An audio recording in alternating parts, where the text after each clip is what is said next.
abrir, meus irmãos, a nossa Bíblia, no Salmo 137.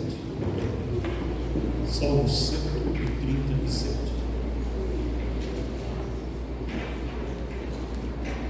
Eu sempre digo, vamos abrir a nossa Bíblia.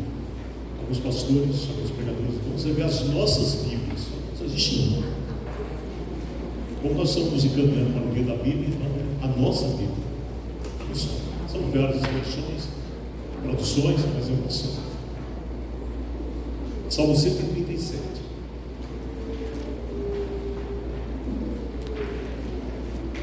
O nosso culto não está sendo transmitido online, porque há um problema técnico, o sinal de Wi-Fi. Eu acho interessante sobre essas palavras em inglês, Wi-Fi. Ele está muito fraco aqui, está comprometendo a transmissão através do som. O som fica muito ruim. Depois, os celulares ligados, também conectados à internet, interferem. E nós temos que ver uma forma de solução disso. Então, a mensagem é gravada, colocada no YouTube, para que outras pessoas possam participar deste momento sagrado de meditação na palavra de Deus. Vamos então fazer a leitura do Salmo 137, salmo muito conhecido. Junto aos rios da Babilônia, ali nos assentamos e choramos quando nos lembramos de Sião. Sobre os salgueiros que há no meio dela, penduramos as nossas armas, pois lá aqueles que nos levaram cativos nos pediam uma canção, e os que nos destruíram que os alegrássemos, dizendo: cantai-nos uma das canções de Sião. Como cantaremos a canção do Senhor em terra estranha? Se eu me esquecer de ti, ó Jerusalém, esqueça-se à minha direita da sua destreza. Se me não lembrar de ti, apegue-se minha língua ao meu paladar. Se não preferir Jerusalém, a minha maior alegria. Lembra-te, Senhor, dos filhos de Adom no dia de Jerusalém, que diziam: descobria até aos seus alicerces. Ah, filha de Babilônia, que vais ser assolada. Feliz aquele que te retribuir o pago que tu nos pagaste a nós. Feliz aquele que pegar em teus filhos e der com eles as pedras. Que Deus abrigue o nosso coração a porção vida de sua palavra. O livro de Salmos é um rico tesouro de instrução celestial. O Salmo 137 é um poema belo, absolutamente poético, cântico de fé, sobre a fé. Mas não é só sobre a fé que trata o Salmo 137. Ele fala de dor e ele fala de superação. Mostra-nos um povo que adorava cantar ao seu Deus, mas que estava à beira de uma aposentadoria espiritual. Um povo que adorava cantar a Deus, mas que estava à beira de uma aposentadoria espiritual. Nós estamos vivendo no mundo todo a época da Copa do Mundo. Jogo para lá, jogo para cá, torcida para cá, torcida para lá. A verdade é que é muito comum se ouvir, quando se fala em futebol, de jogadores aposentados. Tá? E a expressão que se usa popularmente para o jogador de futebol aposentado é que eles penduraram as chuteiras. Já ouviram essa expressão, né? Jogador Pelé está com as chuteiras penduradas há muito tempo. Jairzinho, Rivelino, eu estou falando da velha guarda, Tostão, né? Gerson, enfim. Então, meus irmãos, aqui aconteceu a mesma coisa. Os cantores de Jerusalém também se viam no fim. Também estavam à beira de uma aposentadoria espiritual. Por quê? Porque eles estavam com as armas, instrumentos musicais pendurados nos salgueiros da Babilônia. E se impõe examinar o contexto desta época e o porquê eles penduraram as armas dos salgueiros. Este salmo ele foi escrito no exílio, no chamado cativeiro babilônico, e ele mexe com as emoções humanas. Esse salmo, meus amados irmãos, nos confronta, nos identifica, e quando nós vamos penetrar na emoção com a qual ele foi criado, nós somos levados a uma certa prostração espiritual. O que nós vemos aqui? Após o cativeiro do Egito, o povo de Deus entrou na terra prometida. Deus, sempre fiel, prometeu a terra, concedeu a terra, porque Deus é fiel. E a coisa é tão séria, e nós vemos que se nós formos infiéis, olha só, Deus permanece fiel, porque Ele não pode negar-se a si mesmo. Nele não existe mudança, não existe sombra de variação, não existe com Deus aposentadoria. O povo entrou na terra prometida, desfrutou da terra prometida, conquistou a terra prometida. Atravessaram o Jordão, entraram na terra que manava leite e mel, conquistaram Jericó, estabeleceram-se, porque Deus cumpriu a sua parte, a sua promessa, de que eles seriam donos da terra prometida. E aí, quando a gente examina a história de Israel, vamos encontrar um tempo de prosperidade. Havia um senso de dependência de Deus, e o povo passou a gozar de um elevado padrão espiritual na terra prometida conquistada. Mas, como acontece conosco, eles se esqueceram de Deus, que os libertara do jugo egípcio. E quando se esquecem de Deus, acontece com eles o que acontece conosco. Sabe o que acontece? Decadência. Esquecimento de Deus é decadência. Nós somos muito frágeis. A prosperidade começa a obscurecer. O senso de dependência de Deus começa a desaparecer. E os padrões de espiritualidade começam a ser relaxados. É por isso que o apóstolo Paulo diz: tenha cuidado, você que está de pé, para não cair. Mas nós temos recursos pela palavra de Deus que diz o seguinte: não veio sobre nós tentação senão humana, mas fiel é Deus que não vos deixará tentar acima do que podeis, e com a tentação dará o escape a fim de que possais suportar. Isso é a palavra de Deus, viva e eficaz.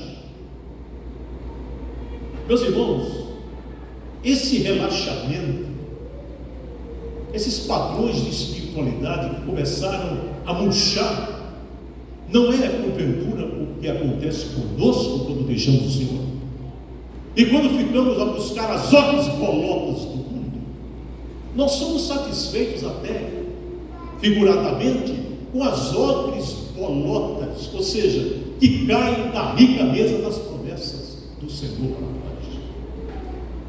Nós podemos ser ricamente abençoados. A promessa que Deus fez a Abraão, ela é para nós. Ele disse: anda na minha presença e ser perfeito, e tu serás o quê? Uma bênção. Tu serás uma bênção. No contexto aqui, em 606 a.C., no governo do rei Jeoaquim, Nabucodonosor, rei da Babilônia, fez a primeira investida em cima do povo de Judá, do reino do sul. E aí aconteceu a primeira leva, eu já falei isso no sermão do domingo à noite, de cativos, entre as quais estavam Daniel, profeta Daniel, e estavam também Ananias, Misael e Azarias, que viriam a ser Sadraque, Mesaque e Abednego. Entre este rei, aliás, do Império Babilônico, ele é citado várias vezes no livro dos profetas Jeremias, Daniel e Ezequiel. Em 587, há uma controvérsia se foi 587 ou 586, ele destruiu Jerusalém. Ele destruiu Jerusalém dessa leva que foi para o cativeiro, mas a segunda leva houve a destruição de Jerusalém. Mas pior do que destruir Jerusalém foi destruir o templo. E o que aconteceu com os utensílios do templo? Levou-os para a Babilônia, e eles foram o motivo pelo qual o rei Belsazar, que falamos no livro, ter sido castigado e morto, porque ele profanou o templo com os utensílios, fazendo uma orgia, um bacanal no reino lá da Babilônia. O povo estava no cativeiro. Quando a gente abre o livro de 2 Reis, capítulo 25, vamos encontrar o relato do cativeiro babilônico do povo. A cidade foi punida, e os que não morreram foram deportados. Os que não tinham condições de trabalhar, pessoas enfermas, eles ficaram na cidade, nos escombros da cidade. E os que foram levados para a Babilônia, no início eram tratados como estrangeiros, como derrotados. Mas com o tempo, a tática de Nabucodonosor foi dar condições especiais para aquele povo. Eles tinham condição de trabalhar. Eles podiam gozar de uma coisa que em direito chama-se liberdade vigiada. Por exemplo, o profeta Ezequiel recebia os anciãos em casa, não era na prisão, não. Então, uma tática usada por Nabucodonosor em cima do povo. Separou os jovens, os sábios, Daniel estava lá, Sadraque, Mesaque, Abidedo. Os profetas podiam ficar em casa, era uma espécie de liberdade vigiada, só que era cativeiro. Meus irmãos, o diabo nos orienta, nos induz muitas vezes a viver debaixo de uma liberdade vigiada, mas nós estamos cativos das suas armadilhas. E o que acontece na população de Judá? Depressão espiritual. E a depressão espiritual deste povo se revela principalmente na música. A música sempre teve um papel especial, importante na adoração de Deus. E, meus irmãos, a única vez que se fala que eles pararam de cantar foi no cativeiro babilônico. A música ungida do povo de Judá, do povo de Israel. Essa música cessou no momento em que as harpas foram penduradas nos salgueiros, as árvores. E aí a pergunta que nós fazemos essa manhã é esta: por que as harpas foram penduradas no salgueiro? Porque muitas vezes nós estamos à beira de uma aposentadoria espiritual. Neste caso aqui, é que os cânticos foram afogados pelo soluço e pela tristeza. O povo estava chorando, o povo estava esmagado, desmoralizado, com as harpas penduradas nos salgueiros, elas não estavam sendo utilizadas. Meus irmãos, era o fim da vida, era o fundo do poço, não havia ânimo para cantar. Aliás, a forma de cantar revela o nível espiritual de uma igreja. A forma de cantar revela o nível espiritual de uma igreja. Pode observar que quando uma igreja está em crise, ela não canta bem. Ela não canta bem. Era o fim para o povo de Judá, o fundo do poço. Não havia ânimo para cantar. E a pergunta que se impõe é esta: quem são os exilados de hoje? Quem são os cativos de hoje? A gente pode dizer que, de maneira assim, muito pontual, os convertidos que se desviaram são cativos. Porque tanto os que se desviaram que não vêm à igreja, eu fico impressionado como é que não vêm à igreja. É crise espiritual, não tem outro público, não tem outra explicação. Estão marginalizados, esfriaram na fé, perderam a alegria da salvação. Pode acontecer. Você não perde a salvação, mas perde a alegria da salvação. Por isso, depois do pecado, Davi diz: torna a dar o quê? a alegria da tua salvação e sustenta-me com o espírito voluntário.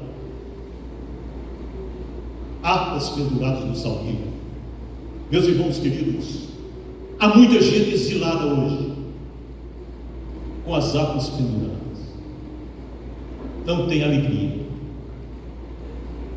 Por quê? Porque a alegria do Senhor é a nossa força, como diz a palavra. Então, se não tem alegria, a força acabou.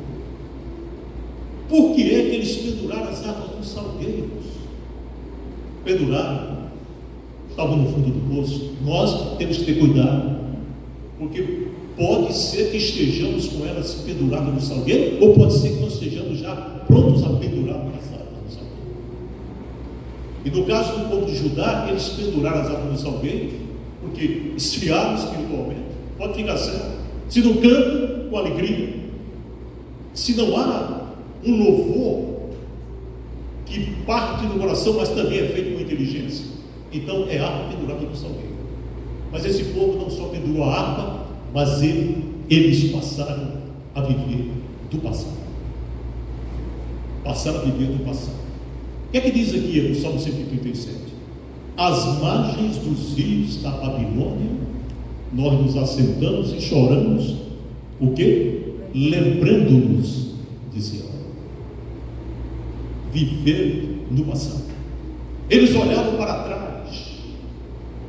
E olhar para trás pode trazer consequências desastrosas na vida espiritual. Quando Deus se destinou, se decidiu a jogar fogo e enxofre sobre Sodoma e Gomorra, houve uma ordem.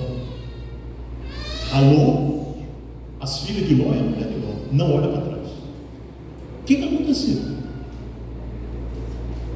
Quando eles saíram, os anjos começaram a destruição das cidades e uma pessoa olhou para trás. O que aconteceu com ela? Foi punida, foi destruída. A mulher de Ló, ela olhou para trás. Olhar para trás pode trazer consequências desastrosas. E quanta gente está olhando para trás com a harpa pendurada nos salgueiros, vivenciando a incapacidade de louvar a Deus no templo. Isso é muito sério. Vivenciando a incapacidade de louvar a Deus na casa, na própria casa. Por quê, meus irmãos? Porque na crise espiritual, com a harpa pendurada no salgueiro, fica difícil louvar racionalmente. Cantarei com o espírito, mas cantarei com a inteligência. Pode ter toda a teologia do mundo, pode ter toda a teologia do universo, mas a pessoa imerge na emoção, confunde a cabeça, agoniza a alma e fica difícil louvar quando acontece isso. Se dirige para a casa do Senhor, não naquele espírito. Alegrei-me quando me disseram, vamos à casa do Senhor. Se dirige à casa do Senhor com a alma em crise. Parece que nós nos sentimos alheios e estranhos ao povo de Deus quando estamos assim. Não entendemos por que as pessoas cantam hinos de louvor dos grandes feitos de Deus, dos poderosos feitos, quando a nossa vida está atrapalhada, esbagaçada e humilhada no fundo do poço. Não há como louvar harpas penduradas no salgueiro. O Salmo 42 nos dá uma ideia do que é uma alma em crise. O pessoal lembrava do passado, mas era apenas lembrança. Tempo bom que não voltava já mais. Este povo de Judá estava em crise. E em crise, sabe o que a gente faz? Existencializa a vida. Diz não a razão e vivendo de sentimentos, de automotivações, de momentos da alma, da emoção, de certas e incertas horas. E aí o Salmo 42, da crise de Davi, diz: sinto abatida dentro de mim a minha alma. E em seguida diz: lembro, portanto, de ti. Sentia-se abatido e lembrava do passado. Mas é uma simples lembrança, algo doutrinário, foto envelhecida, amarelada da graça de Deus. Nada novo, nada igual aqui e agora, nada já. Não existe máquina fotográfica da alma instantânea para fotografar e revelar na hora um ato de Deus. Só existe lembrança do passado. Esse povo está vivendo o passado. Nós nos lembramos de Sião. Não é de admirar então que vivesse na nostalgia e daí a nostalgia partissem para a insensibilidade e para as harpas penduradas no salgueiro. Harpas penduradas no salgueiro, vivendo o passado. Mas esse povo também chegou ao ponto que nós podemos chegar. Amoldaram-se àquela situação. Em outras palavras, amoldaram-se à nova terra. E eles dizem aqui no Salmo, junto aos rios da Babilônia. Por quê? O endereço deles não era mais Jerusalém, era junto aos rios da Babilônia. Eles tinham o novo de Deus. Eles estavam afastados de casa. E assim havia um clima moral de afastamento de Deus. Começaram a comer das iguarias do rei. Daniel e os amigos deles decidiram que não se contaminaram. Mas a maioria contaminou-se. Começaram a comer das iguarias do rei. Começaram a aceitar a liberdade vigiada. Não era desejo deles estar ali, mas eles estavam. Em Jerusalém cantavam, mas agora estavam longe de Sião. Como é que vamos cantar o canto do Senhor em terra estranha? Não praticaram mais os costumes do seu povo e se amoldaram e passaram a servir a Babilônia. Sabe o que a Babilônia representa? O mundo. Não ameis o mundo, nem o que? No mundo. Quem ama o mundo é inimigo de Deus. Pendurado no salgueiro significa relegar para o dom de Deus. É como se ele dissesse: aqui não é meu lugar, não. Meus irmãos queridos, anote bem o que eu vou dizer. Vai tudo bem quando o barco está no mar, mas quando o mar entra no barco, o desastre é certo. E aí, o caminho mais fácil é pendurar no salgueiro. A pergunta que eu faço, já encaminhando-se para o final desta mensagem, é esta: qual é a solução para esta situação? Sabe qual é? Tirar as harpas do salgueiro, ou seja, trazer de volta os instrumentos de louvor. Amém. Vivenciar os dons e deixar que Deus possa afinar as harpas novamente e usar os instrumentos para a glória de Deus. Amém, Senhor. Louvado seja Deus. Talentos não usados se enferrujam. Talentos não usados se deterioram. Mas muitos hoje deixaram Jerusalém e foram viver na Babilônia do pecado. Nesse salmo vemos Israel pecando e sendo castigado no cativeiro. E no cativeiro eles se lembravam de Sião, do passado. As armas estavam penduradas no salgueiro. Não podiam entoar os cantos do Senhor em terra estranha. Esse texto é uma figura de quê? Da comunhão quebrada. Da comunhão quebrada. Armas penduradas no salgueiro. Da aposentadoria espiritual que muita gente está querendo chegar. Quando a comunhão com Deus é rompida, os cânticos cessam, porque cessa a alegria. A Bíblia diz em Tiago capítulo 5 o seguinte: alguém está enfermo, ore. Alguém está alegre, o que é que deve fazer? Cante louvores.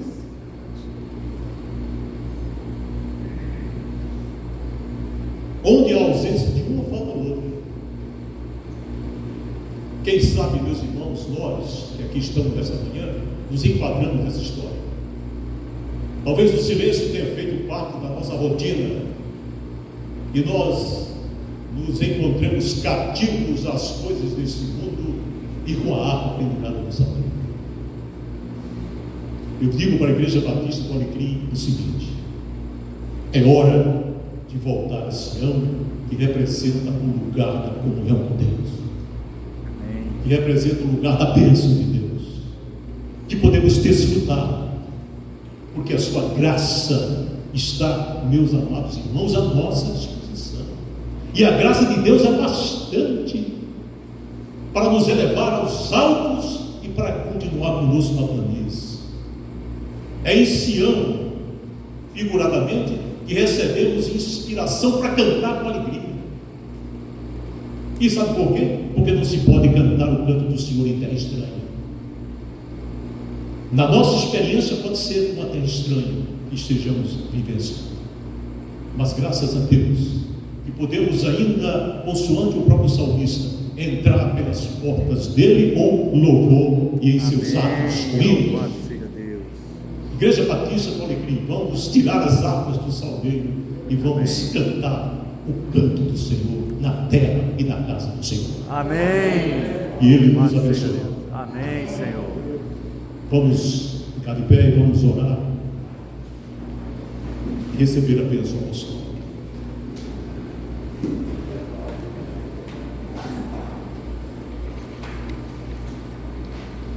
Pedir o irmão Jerônimo que ore ao Senhor, especificamente pela igreja. Pedir aos irmãos que lembrem-se que às 18 horas nós estaremos aqui. O tema da mensagem é: Eu sei em quem tenho crido. E em seguida nós vamos impetrar a bênção apostólica. Oremos. Pai querido, em nome de Jesus Cristo, Senhor, chega com providência na tua casa, reaviva, Senhor, em nome de Jesus o nosso espírito, para que possamos, ó Pai, trabalhar para Ti com mais afinco, com mais dedicação. Anima a tua igreja, Pai, para que possamos sair, ó Deus, por esse bairro, por essa cidade, anunciando a tua palavra. Abençoa, Pai, em nome de Jesus o teu povo. Amém.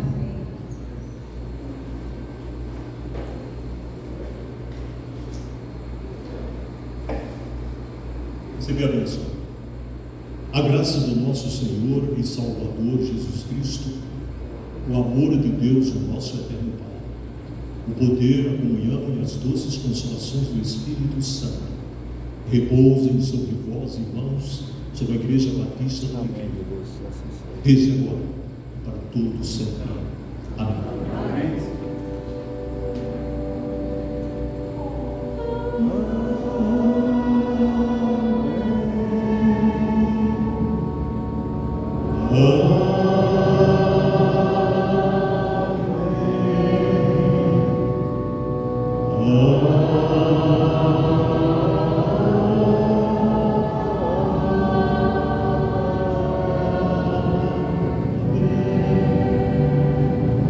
Podeis assentar em oração silenciosamente, o culto está concluído.